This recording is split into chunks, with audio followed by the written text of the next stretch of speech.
안녕하세요. 저는 40대의 나이에 평범한 남자입니다. 이런 사연을 적으면 손가락질 받을 수도 있겠지만 기가 막힌 사연이라 있는 그대로 적어볼게요.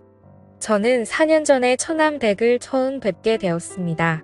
그리고 사실 처남댁과 저와는 1년 넘게 몰래 만남을 가져오고 있네요. 일단 과거 이야기부터 시작하겠습니다. 처남은 결혼할 여자라며 우리 집에 아가씨를 한 명 데리고 왔었습니다.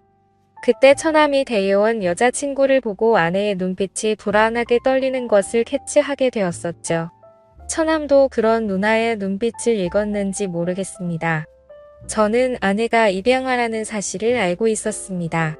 장모님은 결혼한 지 10년이 지나도 아이가 생기지 않자 제 아내를 입양했었고 그로부터 3년 뒤에 임신을 하게 되어 처남을 낳았다고 합니다. 어릴 적부터 둘의 사이는 누구보다 끈끈했다고 하더라고요. 아무튼 아내가 정성껏 차린 식사를 함께하면서 처남 되게 될 여자를 조용히 바라봤습니다. 다소곳하게 다리를 모으고 앉아서 얌전하게 식사를 하는 처남 댁은 너무 순진해 보이고 예뻐 보였습니다. 하지만 어색한 시간이 조금 지나고 보니 성격은 매우 쾌활했습니다. 그 자리에서의 만남이 쉬운 자리는 아니었지만 이런저런 이야기를 나누다 보니 조금 편해진 느낌이 들었습니다. 처남 댁은 제게 맥주를 따라주었고 저는 묘한 기분이 들면서 이상하게도 처남 댁에게 관심이 가기 시작했습니다. 처남은 지금 다니고 있는 회사에서 처남 댁을 만나서 결혼 준비를 하였고 우리 네 사람은 곧잘 어울려 다녔습니다. 처남은 나를 매형으로 아주 좋아하고 있었고 처남 댁도 아내에게 언니라고 부르며 친해지려는 노력을 하는 것이 보였습니다. 하지만 아내는 그런 처남 댁을 은근히 밀어내며 촉을 세우는 것이 보이더라고요. 아내가 왠지 모르게 처남 댁을 시기 질투하는 것처럼 보였습니다. 지나가는 말투로 처남 댁에게 왜 그렇게 쌀쌀 맞게 대하냐고 물어봤더니 그 후로는 태도가 돌변해서 더 이상 처남 댁에게 차갑게 대하지 않더라고요. 그날 이후로도 뭔가 이상한 게 느껴졌습니다. 처남과 처남 댁이 결혼하기로 한 후로 아내는 굉장히 신경이 날카로워진 것이 느껴지더라고요. 자기의 사랑스러운 남동생을 그 여자에게 뺏겼다는 일종의 질투심인가 보다 하고 넘기고 싶었는데 아내는 식탁을 치우다가도 잠이 들기 전에도 멍을 때리는 모습을 보였습니다. 그러더니 어느 날은 샤워를 마치고 침대에 갔더니 아내가 이불을 뒤집어 쓰고 울고 있더라고요. 그때는 왜 그러지 싶었습니다. 이후 처남은 많은 사람들의 축복을 받으며 결혼을 올렸죠. 아내는 처남을 사랑스러운 눈빛으로 바라보며 축하해줬고 우리 아파트 단지에 처남의 신혼집을 장만했습니다. 처남 댁은 형제가 없어서 그런지 우리 부부와 어울리는 것을 좋아해서 그런 결정을 내렸던 거죠. 결혼 전에 집을 알아볼 때 혼수를 장만할 때 집 계약을 할 때도 우리 부부와 함께하고 의지했습니다. 처남 댁은 나를 보며 부모부가 너무 의지된다고 하면서 감사 표현을 하더군요. 두 남매의 관계가 수상하다고 생각이 들 때쯤 처남 댁에게 전화가 걸려왔습니다. 우리 부부는 아직 아이가 없었지만 아이를 낳게 되면 처남 댁이 나에게 고모부라고 부르는 것이 맞기 때문에 미리 고모부라고 호칭했습니다. 반갑게 전화를 받았고 처남 댁은 나에게 할 말이 있다고 했습니다. 저는 처남 집으로 가서 얘기하면 되냐고 했더니 고모부 회사 근처에서 만나자고 했습니다. 저는 처남 댁이 왜 나를 만나자고 하는지 목소리를 듣고 조금은 감이 왔습니다. 회사 옆 커피숍에서 처남 댁을 만났습니다. 처남 댁은 나에게 미안한 기색이 역력했습니다. 처남 댁은 처남의 행동이 좀 수상하다고 하더라고요. 전화를 안 받을 때도 있고 한밤중에 누구와 통화를 할 때도 있다고 하는 것이었습니다. 처남 댁은 처남에게 무슨 일이 있냐고 물어본 적이 없고 혼자 끙끙 앓다가 저를 찾아온 것이었죠. 가정생활에 불안함을 느낀 처남 댁에게 알 수 없는 미묘한 감정을 느낀 나라는 놈도 참 늑대 같다는 생각이 들었습니다.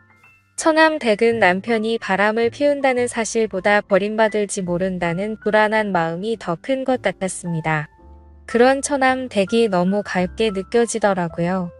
어딜 봐도 믿질 게 없는 결혼을 한 처남 댁이 왜 그런 생각을 하는지 안타깝기만 했습니다. 그래서 지금 이상한 행동을 하는 건 처남인데 왜 처남댁이 더 불안해하고 겁을 먹고 있냐고 화를 냈습니다. 처남댁은 안 그래도 속상한 마음에 나를 찾아왔는데 나에게 쓴 소리를 들으니 속이 상한지 눈물을 보이더군요. 처남댁은 버스 타고 집에 가겠다고 했지만 잘 달래서 제 차에 태웠습니다. 처남댁은 고모부님과 따로 만나서 털어놓으니 의지가 된다고 감사하다고 하더군요. 저는 작은 고민이라도 함께 나누고 싶다고 했습니다. 처남댁은 그런 내가 오빠같이 느껴진다며 웃어 보이는데 그 미소를 보자마자 가슴이 떨리더라고요. 그날 처남댁을 차에서 내려준 뒤 처남은 정말 못할 짓을 하고 있다고 나쁜 놈이라는 생각이 들었습니다. 그리고 얼마 후에 처남댁의 아버지가 몸이 좋지 않아 병원에 계신다는 연락을 받았고 처남댁은 급히 고향에 내려가게 된 날이었죠. 저는 회사 일이 일찍 끝나 집에 일찍 퇴근했습니다. 아내는 집에 없었고 밤중에 들어오더군요. 어디 갔다 오냐고 물었더니 평소에 듣는 사람이 웬일로 일찍 들어왔냐고 당황해하는 것이었습니다. 아내는 동생 집에서 저녁 차려주고 얘기 좀 하고 왔다고 하더라고요.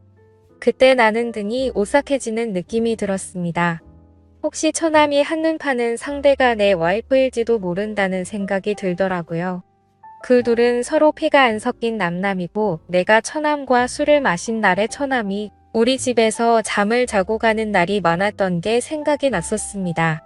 아내가 처남을 애타게 찾는 날도 있었고 처남이 집에 안 간다고 버틴 날도 있었던 것이 떠올랐어요.